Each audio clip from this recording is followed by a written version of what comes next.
This is the Fitzy and Whipper with Kate Ritchie podcast. Will Anderson, the biggest Australian tour in 5 years. Have I got that right? No, I don't know. I've rebranded Whipper. It's Willie Eilish, and you should refer to me only as Willie Eilish. Willie Boomtish. That's my new name. Have we got tickets to Willie Boomtish? Yeah, we do. Will Anderson, welcome to the studio, Thank you. buddy. Thanks for having me. I appreciate it very much. Is this the biggest tour? This is the biggest tour I've done in 5 ever. years. Okay. In 5 years. Oh, I thought you were saying biggest tour ever, like bigger than the Eras Like tour. then Taylor, yeah. I'd love to do the Will Anderson Eras tour, by the way. Oh, no, what would we get? I mean, well, next year is 30 years of me doing... So this is my 29th show I've done. Wow. Right, so it's 30 and 30 years next year. Can you remember them all, as in the names? I mean, not off the top of my head right now, but I reckon I could go through... Like, here's the quirky thing that people might not know, because, of course, my name is in the title of all my shows, except for one. The first ever show I did not have my name in the title. It was called Diet Life. It was the first show I did at the Melbourne Comedy Festival. Awesome. And then I Am the Wilrus was the second year. So since then, there's been 28 I am the different what? Will Wilrus? puns. I am the Wilrus. I'm the walrus. Could you just do? Could you do 5 jokes? So rude. Whipper just had to Mansplain. mansplain the joke to Kate. Let's do that in slow-mo in a It's video fair to later. say. Why did you question it I then? mean... Because for the people listening, you didn't understand it. I heard it, but I didn't hear it properly, and I thought other people might miss out on it. So I pretended to be the person that didn't know, and then, thank goodness Kate for was doing me. some radio craft there, Whipper. Oh, Yeah. what was Yeah. the next one? I'll explain that to Here's Kate as well. Here's what I'll tell you, that for 26 years you were able to contact me at thewilrus@yahoo.com, and I'm willing to give that email out now because you can finally no longer contact me at that address. I was the one person keeping Yahoo alive. Awesome. They've all gone home now. They had a big party. They were like, you were the last one. They turned it off and they So packed up the that's office an and went email, home. Kate. Actually, Yeah. we were I just have a Yahoo address, is it? we were talking Yeah. about Baby Reindeer before. You just gave Yes. out your email address, Yes, but it's- but you've had fans over the years that obviously come. That you would have had certain fans that have been at your gigs numerous times. Anyone found out your phone number? We're talking about stalking, but have you watched Baby Reindeer? Because it is based on a comedian. Yeah, I have been warned not to watch it actually, mate, because like a lot of comedians, and without wanting to go into it, it's a very personal medium. Yes. So what often people can feel like is that they know you very well. So Yeah, that's sure. actually part of the illusion. I mean, it's a bit like radio, right? You're sharing your lives with your audience every day, and people can start to feel like, oh, I'm listening to you in the shower, I'm listening to you in the car, you're an intimate part of my life, and that connection can feel incredibly... I mean, I have it with like podcasts I listen to. You start to have these parasocial relationships where you think... I mean, sometimes I think I've caught up with my friends and I realise I just listen to their podcasts. And I run into them and they're like, it's a long time. I'm like, what are you talking about? You had that thing with your car last week. They're like... And so I do think that, like, yeah, I mean, I imagine there's a lot of people who work in these industries who've been touched with some story of that. When I was at Triple J, I think this is probably safe enough now to tell, it's so long ago, but I had a woman write to me every single day we were on air, and she would write to... This was back in the old days we had to, like, write, like, on pieces of paper on envelopes. Like So it'd a be letter with a stamp. And so every day, after every show, there'd be like 6 pages of, like, you know, just dialogue as if we'd been having a kind of personal relationship. conversation. Yeah. So I mean, it can be, and look, you know, it can be a lot worse than that also. But so it's one of those recommendations, Baby Reindeer, where I've honestly had a few people say to me who Hey, know Will, me, they not for go, you. don't watch this. Yeah. You know Have what? you- Rewatch the US Office. That's fun. You know, on the topic of the podcast, we had Hugh Van Cuylenberg in the studio from the Imperfects podcast the other day, and he said he was listening to a podcast of one bloke in particular talking, and then that guy rang him at the same time, but he didn't realise that it had gone from the podcast to the phone call. So here he was engaged in this story that his mate was telling, and then he's hearing his mate say, "Are you there, Hugh?" Yeah. He couldn't work out how he was coming through the podcast.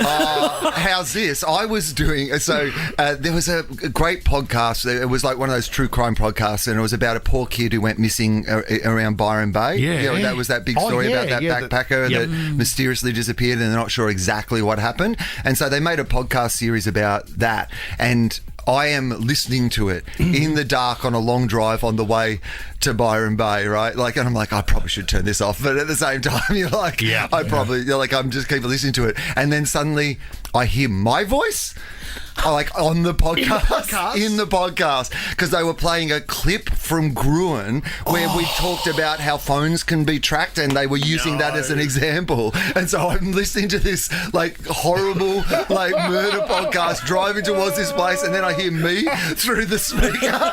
Oh, that's weird. I might turn the car around. But Will, just back on the Baby Reindeer, have you had audience members that have put you off doing a show before that you've seen before, and has it put you off? Can it put you off your performance sometimes? I mean, you coming back to this is putting me off coming back in to visit you on the radio. If that answers your question. Really circled back to that, didn't you? We felt like we danced away from that in a nice, fun way. But apparently a current affair over here in the corner. Do you want me to dance you back out of that circle again? Oh, Will, I love you. I can help you out. I've got another dance over here we can do. I felt you read my lines then. Name them. Name them on air now.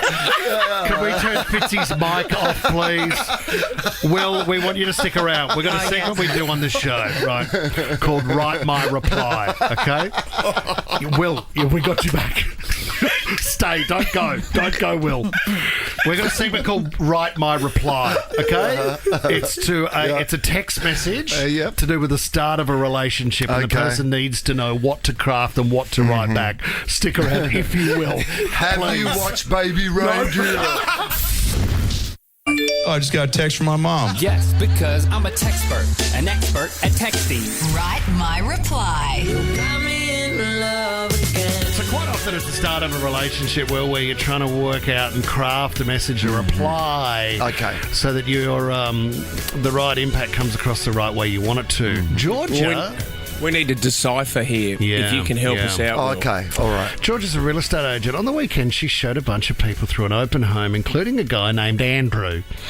Andrew texted her the next day. This is what the message read. Nice to meet you earlier, Georgia. I know you know... What? I know you know where I recognise you from. I'm going to start again there. Nice to meet you, Georgia. The message know reads... you know where I recognise you from? No, I'm going to go again. Okay. Nice to meet you, Georgia.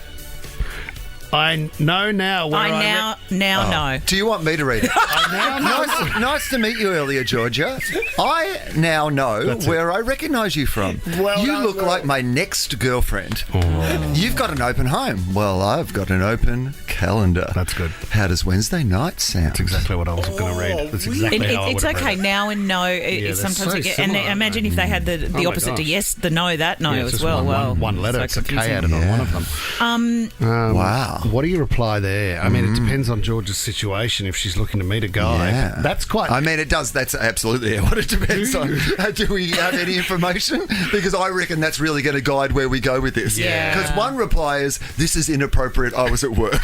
But, Well, that's what I was going to say, because he's obviously... the number is from the agent. That's right. After seeing the home, he's taken the number. I mean, I don't know. This probably happens all the time with the photos and numbers on big posters or... But over Sydney I've got now. something that appears bigger in the pictures. Sorry. No. and there's no power lines out the front. I've got something with some water views.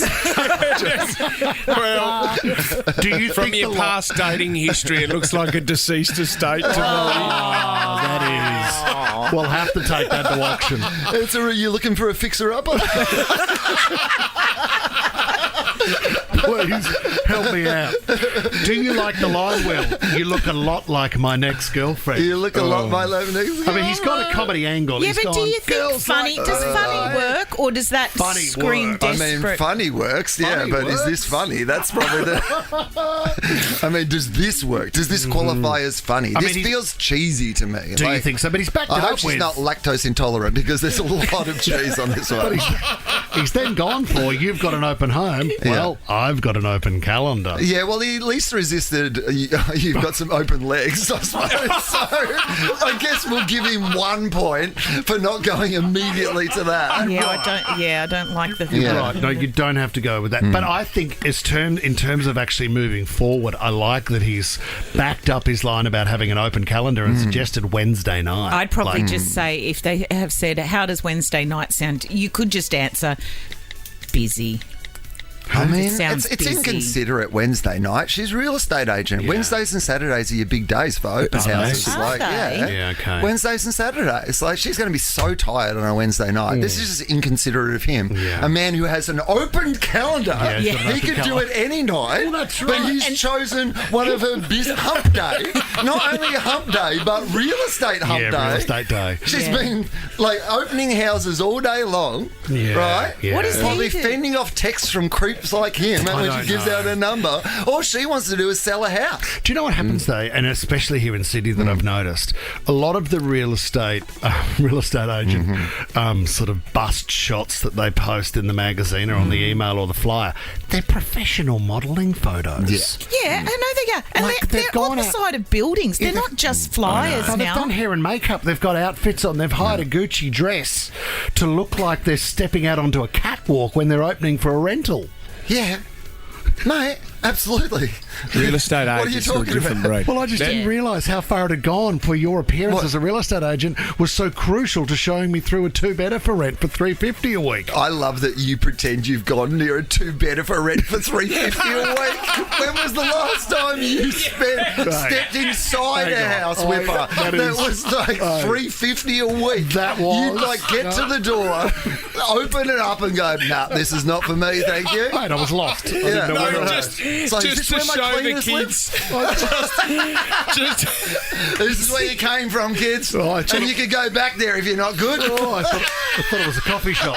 Sorry, mate. Sorry, guys. We'll go Sorry. elsewhere. And, mate, don't do that, and we'll go back to Baby Reindeer. Hey, Georgia, we've done our best. Good luck with your text message. Will Anderson, thank you for coming in, buddy. I think I helped. Oh, my God. Did you what?